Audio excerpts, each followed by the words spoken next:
Welcome into Real Biz. I am your host, Bubba Startz, and with me today from Interactive Entertainment Company, AC. AC, welcome to the show. Hey, thanks, Bubba. Thanks for having me. My pleasure. We're going to get into some really exciting stuff today. Love what you're doing in the interactive entertainment space. You got some really cool stuff you're working on, and I can't wait to get into it. But before we do all of that, just want to give you a few minutes here, get a little bit of your backstory, and then we'll pick it up from there. Okay. Thank you. Well, I am a 100% disabled veteran permanent. I deployed to both the Balkans in '99, so Hungary, Macedonia, Kosovo, Croatia, that whole area, and then also was part of the initial invasion of Iraq in 2003. When I came home, you know, I got back into my life and everything, but just kind of like every other, veteran who kind of was in the same situation as me, my service kind of crept up on me. And in 2009, I had a mental breakdown, and it started a long road of, creative, and I mean, I used art therapy probably for the first thing. Like when I first was really struggling, I went downstairs. I've been a consummate artist my whole life, but I started painting, and I painted like 200 pictures. I was stuck down in my basement for like 2 or 3 years. It was crazy. I dealt with agoraphobia. You know, I just really spun out, and it wasn't until, I went through a journey, and then I found an organization called Give an Hour, and I met my therapist, Jane, and I worked with her for the next 8 years. We just finished she just retired, and I had done 200 sessions. My last one was 200 sessions. And through that process, it really, it helped me dial back in with myself. It helped me kind of realize that things weren't hopeless and that I could redirect things. EMDR is magic. I am a huge proponent for that, for healing. And, as well as just believing in yourself. You got to buy in. You can either, check out or check in. And I mean, it's a lot easier said than done, but at the end of the day, we're all fighters. We don't really have a lot of quit in us. So if you can show me another direction, I'll go that way. And so, that's kind of why I'm now talking with people and telling my story is, I wish I had heard some of these things when I was stuck, like down in the basement or really struggling in some of my harder times. Well, and that's why I was so thrilled to speak with you today. Obviously, listeners of the show know my relationship with Operation Combating Veteran Suicide. Being a part of that foundation has been such an important part of the last year of my life.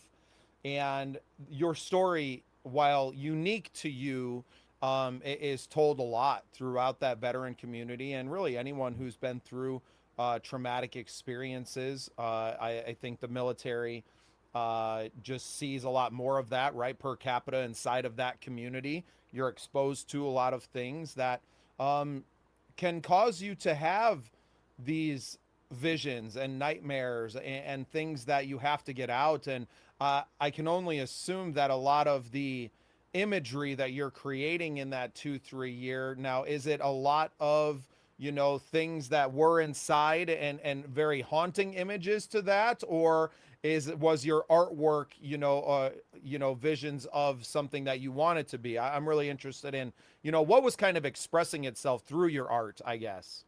You know, it's interesting because I had so much emotions and they were cycling and I had no idea what was going on, that I would go downstairs and I would put on music, right? And I had mixed CDs and stuff back at the time, and we were still making CDs. And like I would process, even though I didn't really realize that's what I was doing. For me, I needed to get it out. It was almost like vomiting or crying or something. Like if I didn't do it, I would feel this energy and like I would go mad. So I would sometimes paint, um, intricately with, taping off sections and stuff. I'm an abstract artist, mostly. So it was more for me emotional based.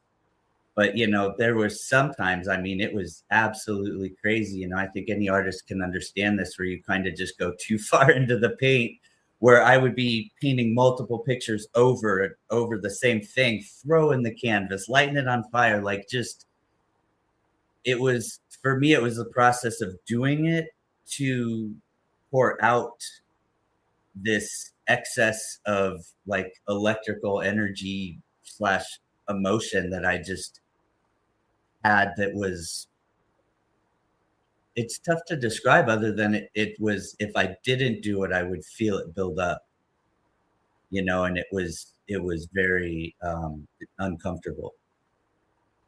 So my stuff's actually on DeviantArt.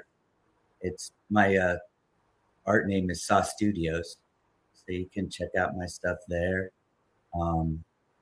But I did do some things that like were, it's weird because when you think about something and it bothers you, you don't think about the macro, you think about the micro, right? Like for me, it's weird little things like the way a road looked and how they had these little white things against them so that, with the desert, you wouldn't lose the road, I guess, like markers. And yeah, it was just strange things that would then pop up in some of my work. But most of it was, you would look at it and it was color based. You could see where rage was separate from despair. Yeah, and I, as an artist myself, all right, a songwriter, I definitely feel that that need to get things out and to have Mm. the expression there, and hence why I was so kind of interested in what that was. Now, was it finding kind of this organization and giving, starting to give back to people? Do you feel like that was a turning point for you to get help, but then also to realize that you could help others, and having that as kind of a part of your own therapy as well? That came along later. Absolutely, to both of those. Those are good questions. Thank you. Um, I found Given Hour. They helped me out, and then when I started on my business journey, I leaned into some of the business organizations, Bunker Labs. I did that cohort for about a year and a half. And then I ended up co-captaining the last one to give back, right? Like I think vets help vets. So that really does kind of help the wheel roll, right? Like as I started going on my journey, it was helpful for me to help pull other people up because people were pulling me up, and I think vets, we can identify with that, right? Like a mission might seem too big for one person, but if I'm working with multiple people, I can accomplish anything. And, the other thing is if you're in a cohort and you're sitting around a table with a bunch of other vets, and every week you're talking about what you're going to do to move your business forward. And when you show up that next week, you can't be like, well, I was tired and I didn't really feel like doing it. No, like there's a different standard you're held to. And I think that was very helpful because it helped kind of bring that mindset back into alignment. It's very easy sometimes to slip into I'm a disabled veteran, and just that's like the cycle thinking, and it invades everything. Oh, I can't do that because of blah blah blah, or I could do this, but it's going to be challenging. You know, when you like, I'm going to have to deal with this stuff forever. That sucks, but I got to move on. Like, when I can change my optics to where I'm now looking at it from a different lens, to now this is a business problem, not that, it helps, right? Like it helps me objectively observe whatever it is that I'm doing, instead of having it shaded by other things. I don't know if that makes sense or not. It's right, I feel like a mystic or something, but you know, It's the artist in you, AC. It's the artist. It can't be helped. But one thing we talk a lot about with our veteran community, especially, but I think it's true in a lot of other areas as well, is people who are mission focused and have been in a very regimented system. When you get out of that system, it can be very hard to adjust. And we talk a lot about not having the forward mission that you're striving to, but I think there's also an accountability factor that you no longer have, right? If you step out of line in the military, there's immediately someone there to check you, right? Whether it's yeah, a commanding officer or just your fellow soldiers, to say, hey, you're not going to behave that way.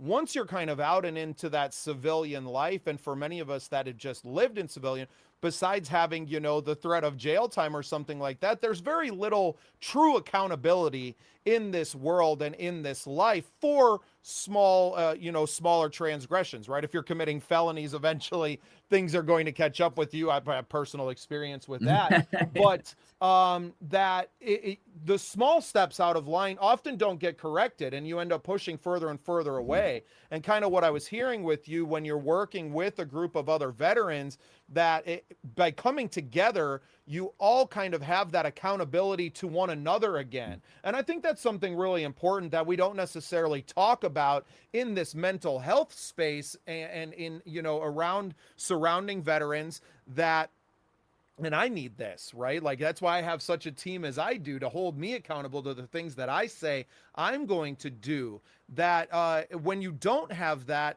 you're more liable to maybe throw yourself a little bit of a pity party, and to, you know, make the excuses that you could if you were on your own. Where having a team around you, and I think for veterans to have a team of other veterans to, you know, that know how to talk to one another and know kind of what buttons to push to get a reaction out of the other, and an action, right, is very important. Well, also, I think, you know, I can now be in a room with other veterans, and I could tell you if someone's having a tough day.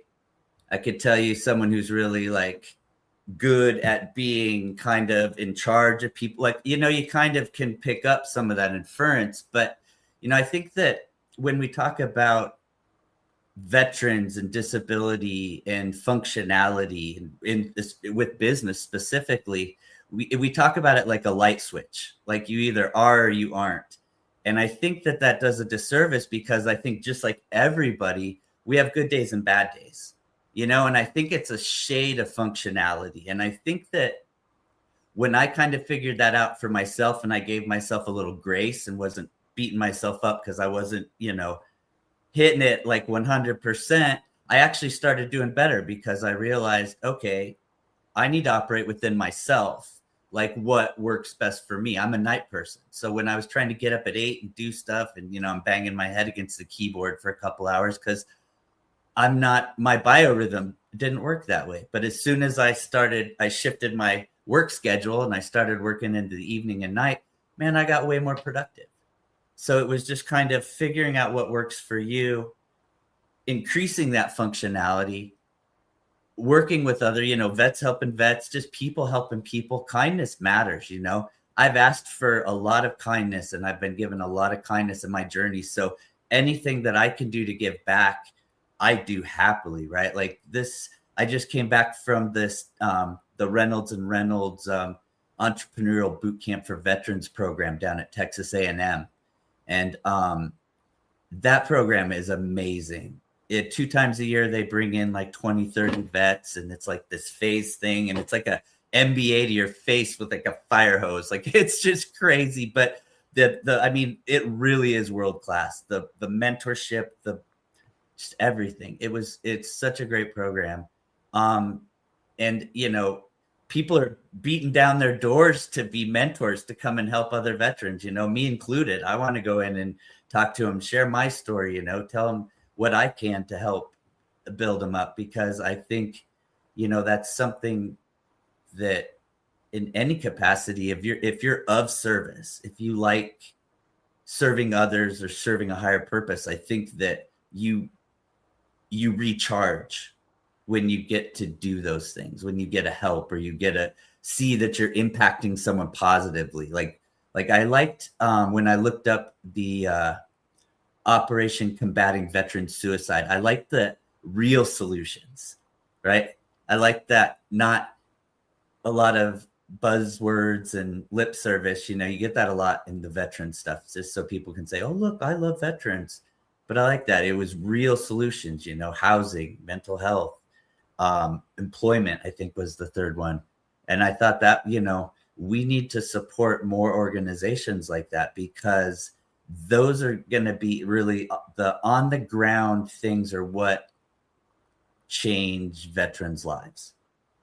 You know, big organizations can help change other organizations' lives, like other charities, things like that. But we need people in the trenches, right? We need people that are actually giving solutions now, not later, because I think that, you know, for a lot of us, like vets, we needed like a ladder or something. If you give me a direction, I'll move in that direction. But I also know that when I was at some of my worst times, man, I felt hopeless. Like I was in a hole that I was like, there's no possible way I can get out of this. I see no light. And it's, you know, it's scary even now thinking back to that. And it breaks my heart that there's veterans right now that are thinking that. It was a big impetus for why the organization was named so, even though we're well aware that it probably works against us with the way that the internet and algorithms are set up now. That anytime you type our name in and you're getting a warning first about, you know, sensitive content, but we weren't going to beat around the bush. And to you know, to our founder Charlotte and Casey's credit, it was about making the main thing, right? This is what the mission is. We're not going to beat around the bush with it, and to not put out there what it is that we're trying to do. And we've found very, you know, over the last 18 months and the last year of my working with the foundation, is that we are doers. We are boots on the ground. We don't really know how to go out and schmooze to raise money and to do all of those things. It's not something that we do, but building experiences for veterans and doing more of that. We've done a lot of, you know, fundraising activities, but a lot of the people who are coming are veterans themselves who want to help their brothers and sisters. It's not necessarily the public coming out, and we do have people that are, you know, surrounded by that. But a lot of where we want to go is doing more experiences specifically for veterans, and to really bring them out of their shell, to get them around people, and really engaging with the community and making sure that people know the resources that we can offer. And we're still so brand new that we're really just finding our own footing. But we're going to be able to do so much more, you know, building a resume. How many guys are in for, you know, 8 years or more. And even if you just started out and you only did 4 years, you went in as a teenager with almost no life skills, right? And now you're getting out as a, you know, 21, 22-year-old man or woman who's expected to kind of have their life together, but you've never necessarily had to do everything for yourself, right? Finding housing, finding a job, building a resume, some of these things, you're not getting that training in the military at all. So it's really meeting people where they're at and being able to give them the skills that are going to be the help that they need. It's not about necessarily always being the help. It's about building skills outside of your military experience now to help you adjust and become successful just as much in civilian life as you were in the military life. And I think that's something that maybe not totally unique to our organization when compared to others, but the fact that we will be the ones that are sitting down and doing the work and going out and connecting with other people. And right now, growing our volunteer base is such a huge part. There's so many people out there that want to be a part of something and don't know where to start, that beginning to recruit, right? Recruit more people that want to be a part of this in so many ways, and to really help us, do more of what we see now that we do well. So appreciate the kind words from you, AC. Hey, you found one more. We'll talk offline, but let me know how I can help. Seriously. Yeah, well, and I think what you're doing with your company now, and we can finally shine some light on that, is a big part of that, and something that we want to do now. We live in South Dakota, which is very well known for the outdoors and experiences. Sturgis Motorcycle Rally right around the corner here as we speak. And so experiences are a big part of just being a South Dakotan, right? Whether it's hunting and fishing, or it is, being in the outdoors, bike riding, motorcycle riding, whatever that is, sightseeing through the Black Hills, where I was just fortunate enough to visit in my hometown. But what you are doing takes that to a whole nother level. So tell us more about Interactive Entertainment Company and what you're doing to provide experiences for not just veterans, but for everyone. Thank you. Well, I like to say that I'm a world builder. I create immersive experiences both in the real world through half full day vacation experiences, multi-day vacation experiences, whatever people want. But I've also created a sci-fi universe called the Dark Portal that I just published the universe guide. It's available on Amazon. I've got a game guide for it that's coming out later this year that you'll be able to play both in role-playing RPG style, as well as LARP, the live action role play, where you can run around in the woods and, be one of my 3 factions. And, it's all made for, there's a lot of science backing imaginative play and how it can help everything from depression to burnout. It can help gel teams, it can help reinforce positive views within self or others. There's so many benefits to it that when I first started on this journey, I needed to do something to break intrusive thoughts. I was having problems with intrusive thoughts when I was on my healing journey. And so I started just creating this universe so that I would have something to redirect my mind into when I was having cycle thought thinking with, intrusive thoughts. And that grew into where I had created this large attraction. It was this 91-foot spaceship simulator from bridge to engineering, 5 different cabins. It's still in development. I blasted it out into a business plan. It took on a life of its own, but through that impetus created my company, Interactive Entertainment Company. I formed that in 2020. And then from there, I developed another theme park on the fantasy side for something I'm trying to get built in Colorado, run around and, be like D&D kind of, but everybody's in costume. It's crazy. All my stuff is just over the top. But I mean, if you're going to dream big, right? But I needed to, when I went to the Texas program, they're like, hey, you got these great ideas. They're big ideas, but you gotta, come on, how are we going to really do this? And so I came back to the drawing board. They said, you need something with a low capital investment. So I came back to the drawing board and I created Spy Games, and Spy Games has blown up. It's been one of my most popular things. and it's played in hotels or anywhere, right? I don't have to build a space. And it's basically you get to be a spy and do all the spy tropes. And, I don't want to give too much away, but, you get to break into hotel rooms, get into safes. Like, it's very hands-on. Everything that I create, you get to use real gear. Nothing's plastic or cheap. Like, I want you to feel like you're really there because I'm selling the feeling. I want people, when they walk away from my stuff, to feel badass. I want them to feel like they accomplished something they wouldn't normally do, that they've got a secret, identity or something. And, that's why my tagline is live the adventure for my company, is because I really do want to give people what I was craving when I first started this, which was a chance just to escape for a little bit, to put your stuff down and go be able to be a hero for a little bit. You can pick it back up. It's inevitable. You'll pick it back up, but to be able to put it down for a couple hours, everybody could use that.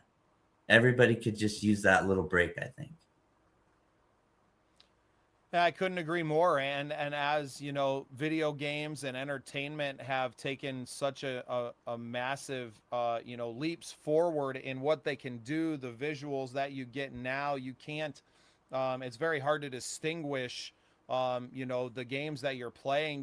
They don't look like video games anymore. They look like full cinematic, productions. And now with AI taking over in the production space for movies, and no doubt in the next few years we're going to see fully AI generated movies that are coming out, and it becoming more and more on that virtual digital side, that I think it's making people crave those visceral real experiences even more. Absolutely. And I think a lot of parents, especially in my generation now, as I have kids that are all hitting double digits this year, and really engaging in that. We don't have a video game system in our house, right? Like, our kids aren't spending their time playing these games. They read a ton of books, similar to what I did when first moving to South Dakota. We didn't have, we lived in a tent for 3 months. So all I had was my books and reading, classics of, Swiss Family Robinson and all of these things. And then going out in the woods and building a tree fort and pretending that you are these people.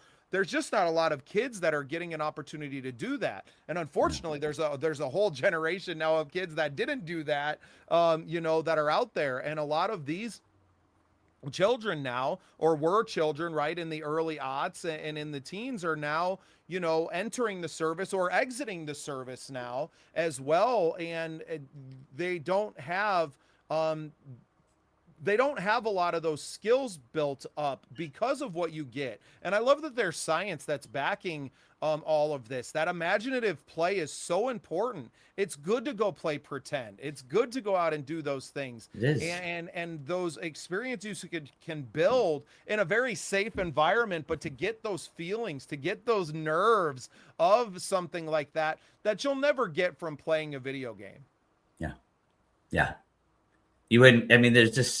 There's you play the video game, and I like video games, but it's very, you're feeding it through the eyes and ears. There's only 2 senses. When I plan experiences, it's all the senses. And sometimes it's something as simple as the way something smells. If I had a speaker and I've got a crackling noise and I've got smoke smell, I can instantly ramp up the tension of whatever's in that room, even if that's not a part of it, just because we're dialed in. Like, that's not a good sound to hear in in certain environments. And I think that's the beauty. That's one of the things that's really made me fall in love with interactive design, like creating these things, is the figuring out the subtleties, right? Like feeding into the reality engine enough that you think that you understand everything that's going on around you, but it's all created. And that's why I can do something that then will seem, oh, did that happen? Or, like you can really script it without people realizing you're scripting it, because you understand, okay, normally people in this situation would do this. So you build it around that. And then when they do that, they think they have that choice of freedom, but nope, you're just following my crazy path. Enjoy. I gotcha. You know, that's the other thing though, is I don't ever build anything that's like a me versus my guest. That's why they're my guest. Is everybody, you know, these are created specifically for people to win. And in some of them I have to include what I call an interactor, someone who can keep it on the rails, right? So that way if people start going off somewhere, they can keep them back in line, you know, and we build that either with scenes or with someone that would go through them with the guests the whole time. But by doing that, then we, you know, we really can, we have a success rate that we really haven't had anybody not come out feeling like they just, you know, had the best experience, you know, spy experience that they possibly could. Well, and that feeling of gratification, and in a world that is constantly beating us down and it feels like the hits just keep on coming, to have small wins, and even if it may be slightly manufactured and coached into that win, the feeling is the same. And I think Yeah. we could all use a lot more of that in our lives. And I'm really glad that you're out there being the dreamer and the world builder, as you've called yourself, to create those experiences, not just for yourself, but for others. I think that's truly commendable on your part. And I'm really glad that we had an opportunity to talk about it here on the show today. We have the website trolling across the bottom here. That's interactiveentertainment.company. You guys can check out more. AC, anything that I didn't touch on here yet that you want to get included before I let you go? No, thank you for letting me be here and tell my story. I am very happy to support anything you guys do that's helping veterans and anything we can do to put out this wildfire. Indeed. Well, and we're going to talk a little bit more about that off camera. Thank you, everybody, for tuning in. AC, thank you for being here with me today, and thank you for being part of the scene. Thank you.